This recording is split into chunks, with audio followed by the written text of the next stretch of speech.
Hi, I'm Menna, and I'm running for President of the United States as an independent candidate. I'm sure most of you have never heard of me, but I'm trying to change that. And over time, I would like to be able to convince you that I do have the skills, the intelligence, the honesty, and the character to be President of the United States. So I'd like to start by reading an editorial that I wrote in making the case for an independent president. And just to let you know, I did submit this editorial to several newspapers throughout the United States, and all have refused to publish this. I can only conclude that newspapers don't take much stock in independent candidates and are not interested in informing the American people that there are alternatives to the current frontrunners. So anyway, with that, let me make my case for an independent president. So America, have you had enough yet of our dysfunctional two-party so-called government? If not, let me summarize just some of the major accomplishments of our Democrats and Republicans so far in this still young century. Number one, both parties have racked up a combined $25.1 trillion of debt. And again, that's just since the year 2000. With Donald Trump holding the record of $8.2 trillion, the most money borrowed and spent in a 4-year period. And so if you just do some simple math, that amounts to over $24,000 additional money spent for every man, woman, and child in America. So for those of you who thought times were good under Donald Trump, he did it by mortgaging your children's and grandchildren's future. And that is unsustainable and irresponsible.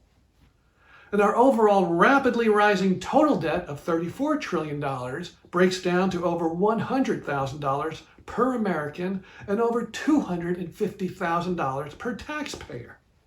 In fact, $749 billion was spent in the past year just to pay the interest on our debt. This is almost the same amount we spent on our national defense. If nothing changes by 2050, over half of our entire federal budget will be spent servicing our debt. Again, this is irresponsible and unsustainable. We are bankrupt. Our aging Democrat and Republican leaders have left a huge, shameful, financial hot mess for our younger generations. But I will say, even with all that said, just out of the compassion of my heart, there is one program that I would absolutely insist that we fund, and that is the construction of a nursing home facility on the grounds of the U.S. Capitol. I think that's only the humane thing to do. Number two, Congress has failed each year, again since the year 2000, to pass all of the required 12 spending bills by their annual deadline of September 30th. That's 23 years of failure and counting. This has led to disruptive government shutdowns and the passage of wasteful continuing resolutions that add to our nation's debt. Although one might applaud a shutdown as saving money, this notion is furthest from the truth. As a 39-year veteran of government service in the intelligence community, I can personally attest that the chaos and lost productivity caused by these shutdowns, threats, and continuing resolutions is staggering. Many don't realize that continuing resolutions result in delays to modernizing our military and intelligence capabilities, which can lead to unnecessary loss of life, especially among our military personnel. And at a later time, I can go into specific details on why that is. But yes, America, this is all because the Republicans and Democrats that you continually elect fail to submit their homework assignments on time, year after year. And what example is that setting for our young students? Number three, both parties have recklessly and severely damaged public confidence in our election system. In 2016, in a blatant attempt, at least to Republicans, to impeach the new president and overturn the election results, the Democrat leadership perpetuated the Russian collusion conspiracy theory, claiming multiple times they had smoking gun evidence of collusion between Trump's campaign and Russian officials to rig the 2016 election. After a roughly 2-year investigation by Special Prosecutor Robert Mueller, costing somewhere between $20 and $50 million, depending upon how you categorize certain expenses, The report concluded that, and I quote, "The evidence was not sufficient to charge that any member of the Trump campaign conspired with representatives of the Russian government to interfere in the 2016 elections. No impeachment proceedings were subsequently initiated." In 2020, after losing his re-election bid, Donald Trump, in a blatant attempt, at least to Democrats, to overturn these election results, fabricated the stolen election conspiracy theory, claiming and continuing to claim that the Democrats rigged the election through a variety of nefarious means. Republican leadership jumped on board supporting these claims and promised smoking gun evidence themselves. After multiple investigations, including by Trump's own very partisan Attorney General, William Barr, and multiple court challenges, no evidence was ever produced that showed any irregularities that would have even come close to overturning the results in any single state, much less the multiple states required to overturn the election. And to this day, hardline Democrats and Republicans, even within our own families, continue to battle one another over all of these events, not only claiming foul by the other side, but worse, seeking revenge. Is this what America should be about? I think not. Number 4, both parties have recklessly and severely damaged public confidence in law enforcement at both the local and federal levels. The Democrats have successfully reduced respect for local police with their defund the police mantra. I would argue this has led to increased anarchy, and by this I mean more people willing to not only disobey police orders, but also to verbally and in some cases physically attack police, making such interactions increasingly stressful and dangerous for everyone. So for the cities that have reduced their police forces and are now suffering a rise in crime, where are the Democrats now?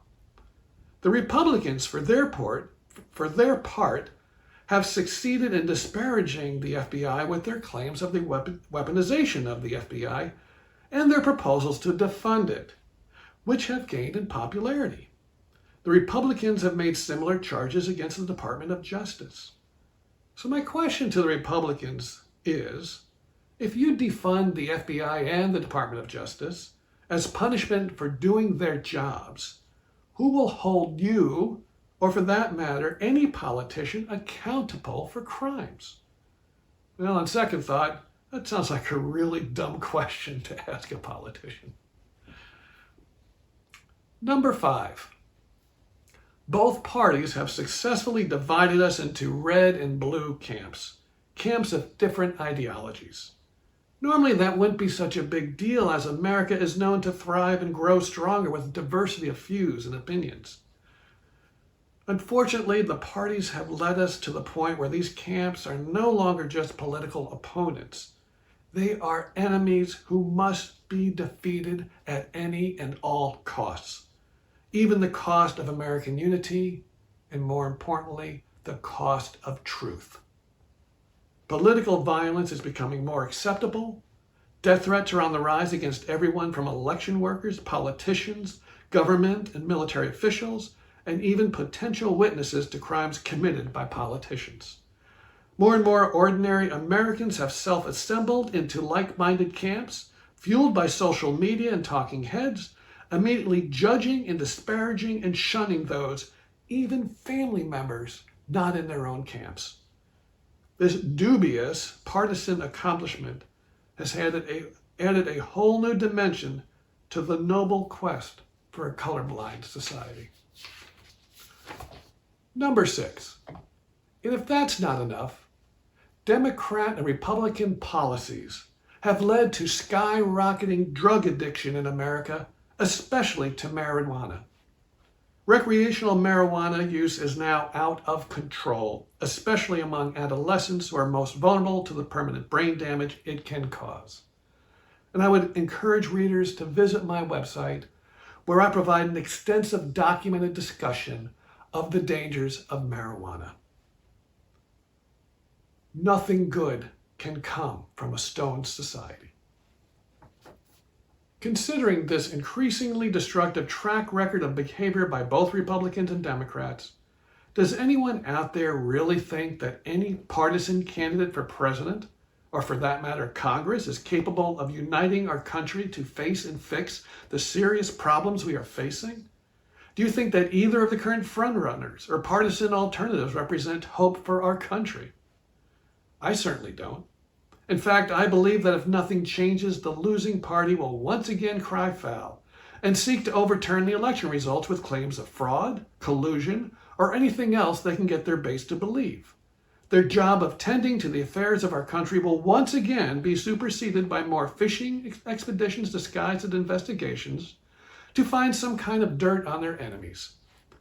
More time, money, and energy will be spent on vengeful impeachment votes, with political rhetoric becoming even more toxic, if that's possible, leading to increased violence, all while bankrupting our country as they continue to borrow and spend trillions to appease their base. America, Democrats and Republicans have been leading us down the highway to hell, repaving the road and adding more lanes with each election. So what can we do about it?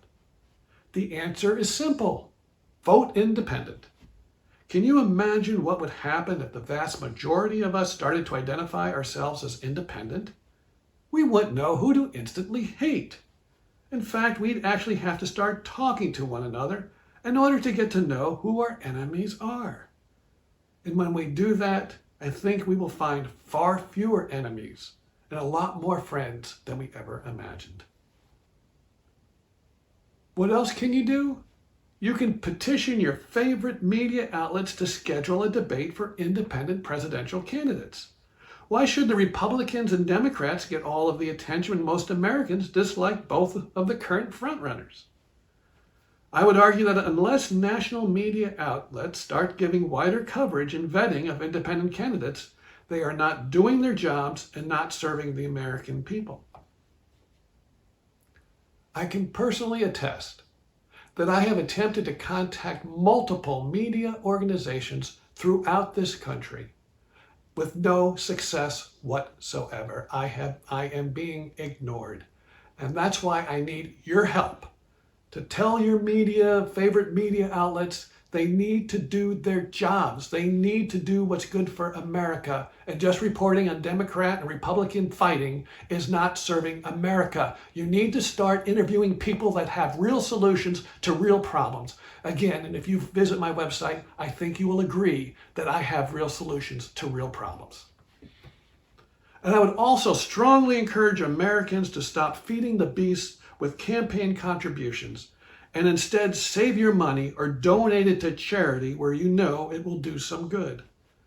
I believe the money being raised and spent on political campaigns is corrupting our politicians. As an example, $14.4 billion was spent in the 2020 election campaign. That's the sum total of all funds spent on all campaigns, whether for federal or state or local campaigns.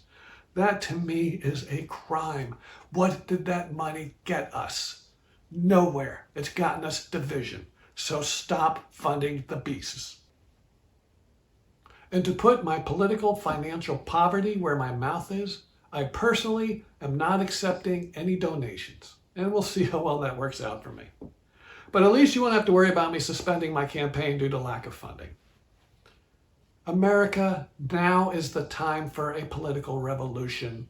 Not one fought with weapons, threats, insults, or money, but with the power of ideas and civil discourse. This can be a reality if you want it to be. Now is the time to act, but you have to act. You can't just sit on the sidelines and say, I'm not going to vote, or I can't change anything. You can change. You can. It begins with you. You have the power. Thank you for listening to me. May God bless you. May God bless America. And may God have mercy on America. Thank you.